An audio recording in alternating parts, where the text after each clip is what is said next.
Aujourd'hui, nous allons examiner une affaire du milieu du 19e siècle. Alors installez-vous pendant que nous partons pour l'Angleterre. Catherine Morley est née en juin 1829 à Acton, un village du Suffolk en Angleterre. Fille de William Morley et Maria, elle est née 9 ans après leur mariage. Le père de Catherine fit l'objet d'une enquête après la mort d'un homme âgé nommé William Kilpatrick, avec qui il avait passé la soirée à boire dans la ville voisine de Sudbury. Après enquête, il fut conclu que M. Kilpatrick s'était probablement suicidé et aucune accusation ne fut retenue contre M. Morley. Cependant, malgré cela, les habitants restèrent méfiants quant aux circonstances entourant la mort de M. Kilpatrick. Les parents de Catherine croyaient en l'éducation de leur enfant. Dans les années 30, l'éducation des filles défavorisées en Angleterre restait limitée et surtout informelle. Peu de filles étaient scolarisées, l'éducation étant non obligatoire et souvent réservée aux classes aisées. Les organisations caritatives, École du dimanche et le mouvement des écoles de la misère dispensaient une éducation de base en lecture, écriture et religion aux enfants pauvres. L'éducation des filles visait surtout les compétences domestiques, les préparant au service domestique plutôt qu'à une progression intellectuelle ou professionnelle. Catherine a eu une éducation de base à l'école de charité d'Acton, bien qu'elle ait trouvé cela difficile. Elle était décrite comme très agréable, calme et discrète. Elle vivait simplement avec ses parents, son frère Thomas et sa sœur Anna, dans une jolie ferme au toit de chaume divisée en 3 unités. Sa routine quotidienne était modeste mais régulière, principalement façonnée par ses responsabilités à la maison. En juillet 45, avec sa mère veuve ayant besoin d'aide pour la famille, elle travailla chez un gentleman, M. Bird, à Bulmer dans l'Essex, à 7 miles. Elle y passait la semaine et revenait voir sa famille chaque dimanche. Catherine avait un amoureux, John Foster, de 7 ans son aîné, qui a aussi vécu à Acton plus d'1 an. Il s'intéressait à elle, mais elle ne partageait pas ses sentiments. À une époque où le mariage était souvent pratique plutôt que romantique, Catherine accepta sa compagnie. Ils passaient du temps ensemble, se promenaient dans le village et allaient parfois à Sudbury. En septembre 46, Catherine quitta son emploi chez M. Bird et retourna vivre avec sa mère, son frère et sa sœur. Sa mère lui avait demandé de l'aider à la maison. De retour à Acton, Catherine recevait plus souvent la visite de John Foster. Il travaillait dans le village voisin de Chiltern comme ouvrier agricole pour un gentleman nommé M. Meekins. Ses journées étaient longues et fatigantes, mais il trouvait toujours le temps de rendre visite à Catherine dès qu'il le pouvait. La plupart des villageois savaient que John voulait épouser la jeune femme, même si leur relation n'était jamais devenue vraiment profonde. Sa persévérance et son dévouement étaient remarqués. Les villageois les voyaient souvent ensemble sur les routes ou devant la maison de Catherine, et il devint clair que Jean voulait l'épouser. Son empressement n'était pas seulement romantique, Jean voulait se marier par pragmatisme. Pour lui, Catherine était à la fois une compagne et une échappatoire à la maison exiguë et chaotique qu'il partageait avec sa mère et ses 2 sœurs, chacune ayant un enfant. Dans les années 40, c'était un terme utilisé pour décrire un enfant né hors mariage. Pour John, épouser Catherine symbolisait l'espoir d'une vie plus stable et paisible. Finalement, Catherine accepta de l'épouser, non par amour, mais par devoir. Depuis la mort de son père, la vie était devenue de plus en plus difficile pour sa famille. Elle avait vu sa mère travailler sans relâche comme blanchisseuse, faisant tout ce qu'elle pouvait pour subvenir aux besoins de ses enfants. Jean, homme respectable aux revenus stables, offrait un moyen d'alléger ses fardeaux. Son salaire apporterait un soutien nécessaire au foyer. Le 8 octobre 1846, Catherine Morley et John Foster se sont mariés à l'église All Saints à Acton, Suffolk. C'était une cérémonie modeste, adaptée à leur situation financière, à laquelle assistaient des amis et des voisins. Après leur mariage, le couple a emménagé chez la mère de Catherine, Madame Maria Morley, partageant le cottage. Les jours suivants, ils ont adopté une routine agréable. Jean partait travailler chaque matin, Catherine assumait son rôle d'épouse. Bien qu'ils s'adaptaient encore à leurs nouvelles responsabilités, le jeune couple semblait satisfait. Moins d'1 semaine après leur mariage, Catherine partit chez ses tantes à Pakenham, à environ 30 km d'Acton. Elle expliqua à son mari que, durant ses années de service, elle n'avait jamais eu l'occasion de rendre visite à ses tantes et qu'elle voulait en profiter maintenant qu'elle était mariée. Même si partir peu après le mariage semblait étrange, Jean ne s'y opposa pas. Pendant 10 jours, Catherine resta à Pakenham, tandis que Jan, à Acton, continuait son travail à la ferme en attendant sa femme. À son retour, elle reprit le ménage et la préparation des repas. Le 15 novembre, Jean dit à sa sœur qu'il avait mal à la tête, mais cela ne l'empêcha pas d'aller travailler le lendemain. Il se leva tôt lundi, semblait en bonne santé et travailla dur avec bonne humeur. Le lendemain, mardi 17 novembre, il alla de nouveau travailler et il semblait qu'il s'était complètement remis de ses maux. Après avoir fini ses tâches, il rentra chez lui avec un camarade ouvrier. Ils se séparèrent devant la porte de Jean au crépuscule. Catherine avait passé la journée chez la mère de Jean, Madame Foster, puis était partie à 17h après avoir discuté avec la famille, disant qu'elle devait rentrer pour préparer le dîner de Jean ce soir-là. Elle a préparé des boulettes de suif, une recette simple et familière qu'elle avait déjà réalisée de nombreuses fois auparavant. Jean, fatigué de sa journée, s'est assis pour dîner à 18h avec Catherine et son frère Thomas.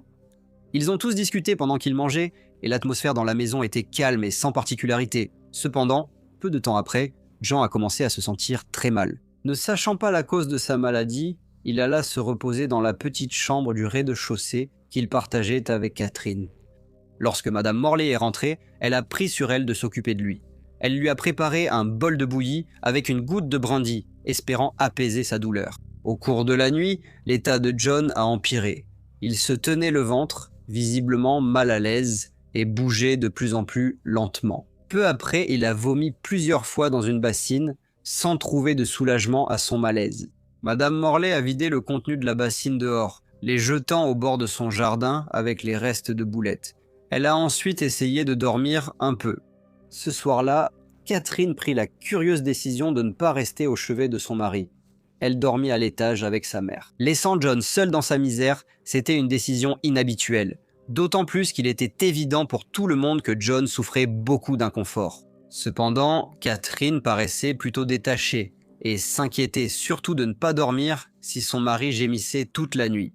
Le lendemain matin, elle se leva tôt pour voir John et constata vite qu'il n'allait pas mieux. Il restait malade, pâle et faible. Sachant qu'il fallait agir, elle demanda de l'aide au docteur Robert Jones, dont le cabinet se trouvait à seulement 2 miles dans le village voisin de Long Melford. Elle quitta sa maison à 8h, mais malgré la distance relativement courte, elle n'arriva au cabinet du docteur qu'à 10h, 2 heures après avoir quitté la maison.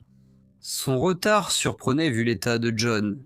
Quand elle parla au docteur Jones, elle expliqua les symptômes de John, mais son récit était peu détaillé. Elle mentionna ses nausées et son malaise, mais n'a pas réussi à transmettre la gravité de son état. Au lieu de cela, ses paroles étaient vagues, presque indifférentes, laissant le docteur avec peu de sentiment d'urgence face à sa description des symptômes. Le docteur Jones pensa que John Foster avait le choléra anglais, une maladie répandue dans le village. Il prépara 2 poudres, un remède de mercure avec de la craie et une autre de rhubarbe. Il remit les documents à Catherine, promettant de revenir examiner le patient. Curieusement, Catherine n'a jamais dit au docteur qu'elle était la femme de John. Son attitude durant la visite était distante, presque clinique, comme si elle aidait un voisin au lieu de chercher une aide urgente pour un proche. Elle prit les poudres sans réagir, remercia le docteur et repartit vers Acton.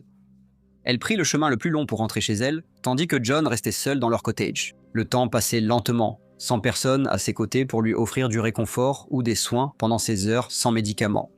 Quand Catherine revint au cottage pour une raison inconnue, elle donna seulement une poudre à son mari et continua à le soigner. Vers 3h de l'après-midi, sa mère revint. Mais Madame Morley fut surprise de constater que l'état de John s'était aggravé. 1 heure plus tard, à 16h le mercredi 18 novembre 1846, John Foster est décédé. Ce n'est qu'aux environs de 17h que le Dr Jones arriva enfin au cottage, prêt à examiner son patient, à sa grande surprise. Au lieu de soigner un homme malade, il fut accueilli par la nouvelle de la mort de John. Ce rebondissement laissa John profondément troublé. Il n'était signalé que légèrement souffrant quand Catherine avait demandé de l'aide ce matin-là. Maintenant, il était mort. Trouvant cela assez étrange, le docteur Jones procéda à l'ablation de l'estomac de M. Foster avant de signaler le décès au coroner local, un certain docteur Wyman. Le coroner se demanda si quelque chose de plus sinistre avait pu se produire et ordonna donc immédiatement une enquête ainsi qu'une autopsie afin de déterminer la cause exacte du décès du jeune homme. L'enquête s'ouvrit au Crown Inn à Acton le 1er novembre. Il n'y avait pas vraiment de soupçon de jeu déloyal et la procédure fut d'abord décrite comme routinière. Catherine Foster, désormais veuve adolescente, fut appelée à témoigner sur les circonstances ayant conduit à la mort de son mari. Calme, elle raconta les événements précédant son décès.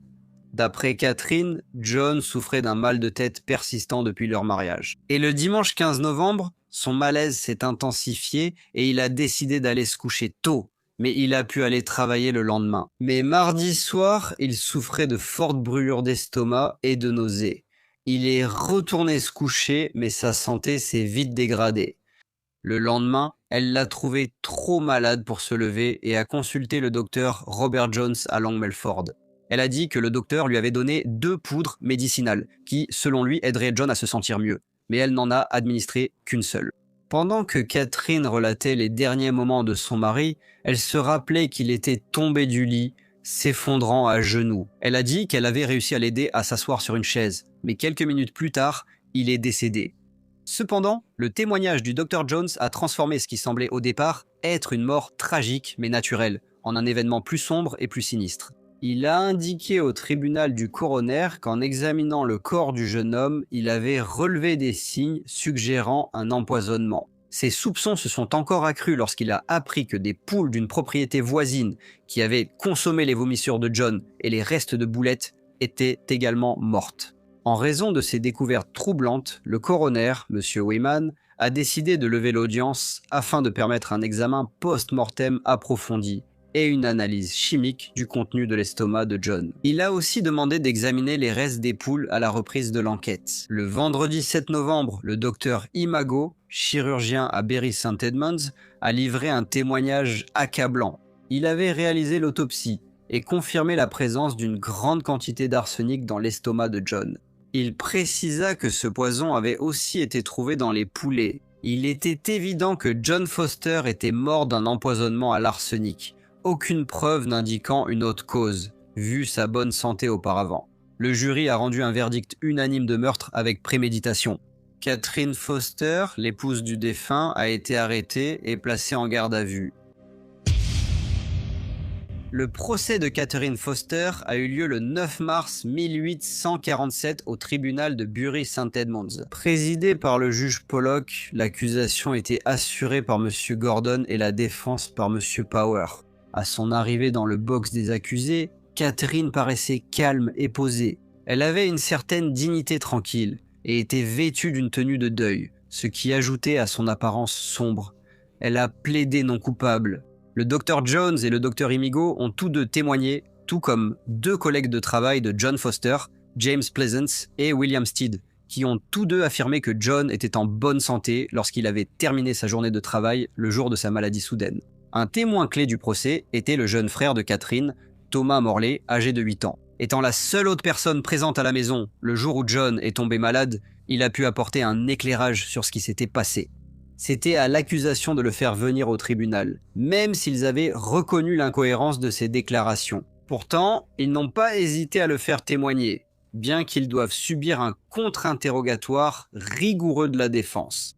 Le jury a été invité à rejeter son témoignage s'il avait le moindre doute quant à sa crédibilité, mais s'il croyait que son témoignage était vrai, il devait l'examiner attentivement. Le garçon a rapporté qu'à son retour, feu Monsieur John Foster était seul avec Catherine dans la maison.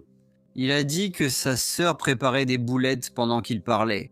Le tribunal devint silencieux. Thomas poursuivit. Catherine mélangeait les boulettes dans une bassine. Il la vit sortir un papier de sa poche, verser une poudre sombre dans le mélange, puis brûler le papier immédiatement après. Si cette déclaration était vraie, cela expliquerait l'absence de traces de poison dans la maison.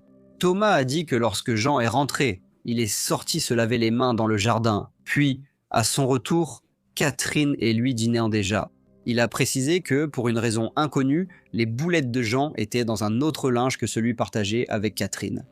Thomas a tenté de rendre compte fidèlement des événements de la journée. Lors du contre-interrogatoire, il a admis ne pas savoir lire l'heure, rendant certaines parties de son témoignage floues. Mary Ann Chinnery, jeune femme vivant dans le cottage voisin de l'accusé, a aussi témoigné. Elle a dit qu'alors que le docteur retirait l'estomac de la défunte, Catherine est venue chez elle après avoir attendu. Elle l'a entendu dire que si elle était allée à Bury St. Edmund avant de se marier, elle n'aurait jamais épousé John Foster. Mary a aussi déclaré avoir vu un morceau de boulette dans la cour de la défunte, puis une poule le manger. Le lendemain, la poule est morte. Pour défendre Madame Catherine Foster, Monsieur Power a affirmé que le procès était biaisé, citant des brochures diffusées dans tout le Suffolk la déclarant coupable avant même l'ouverture du procès. Il a aussi souligné qu'il était très improbable qu'une jeune femme récemment mariée tue son mari. Il a affirmé n'avoir aucun mobile pour commettre une telle atrocité. Il a aussi rappelé au tribunal que l'accusation n'a apporté aucune preuve que Catherine ait acheté ou possédé de l'arsenic. Il a suggéré qu'il était plus logique de penser que John Foster avait ingéré le poison ailleurs, peut-être lors d'un autre repas, et non pas lors du souper préparé par sa femme. Une fois que l'accusation et la défense eurent terminé de présenter leurs arguments, le juge examina attentivement toutes les preuves qui avaient été soumises au jury. Il attira ensuite l'attention sur certains aspects particuliers de l'affaire. Il mit en avant les faits qui soutenaient la défense, ainsi que ceux qui soutenaient l'accusation. À son avis, il n'était pas nécessairement obligatoire de prouver le mobile. C'était plutôt au jury de décider, en se basant sur l'ensemble des circonstances présentées. Il pensait que John Foster était mort empoisonné par les boulettes préparées par sa femme. Le jury partit ensuite délibérer. Ils n'ont délibéré que quelques minutes avant de revenir pour déclarer la prévenue, Madame Catherine Foster, coupable. La salle d'audience tomba alors dans un silence sombre alors que la gravité de la situation commençait à se faire sentir. Une fille de 17 ans risquait la pendaison pour ce crime. Peu après, le juge Pollock donna la sentence de mort. 2 semaines plus tard, le 12 avril, Catherine fit une confession écrite dans laquelle elle admit sa culpabilité. Il existe une source qui affirme qu'elle a tué son mari parce qu'elle aimait un autre homme. Cependant, cela ne figure pas dans ses déclarations et il n'existe aucun document contemporain pour l'appuyer. L'exécution eut lieu à Market Hill, dans un pré à l'ouest de la prison de Bury St. Edmunds, le matin du samedi 17 avril 1847, devant environ 10 000 personnes. C'était la première pendaison depuis celle de William Corder. Lors des meurtres de la Grange Rouge, 20 ans plus tôt, Catherine Foster fut la dernière femme pendue dans le Suffolk. Elle a été enterrée dans la prison de Bury Edmunds. Bonjour à tous et merci beaucoup de m'écouter. J'ai mentionné dans cette affaire William Corder et le meurtre de la Grange Rouge qui a eu lieu en 27. J'ai traité cette affaire il y a quelques années. Un lien est dans la description si vous voulez la voir. Comme d'habitude, n'hésitez pas à laisser vos commentaires ou retours et j'espère vous retrouver tous dans le prochain Briefcase.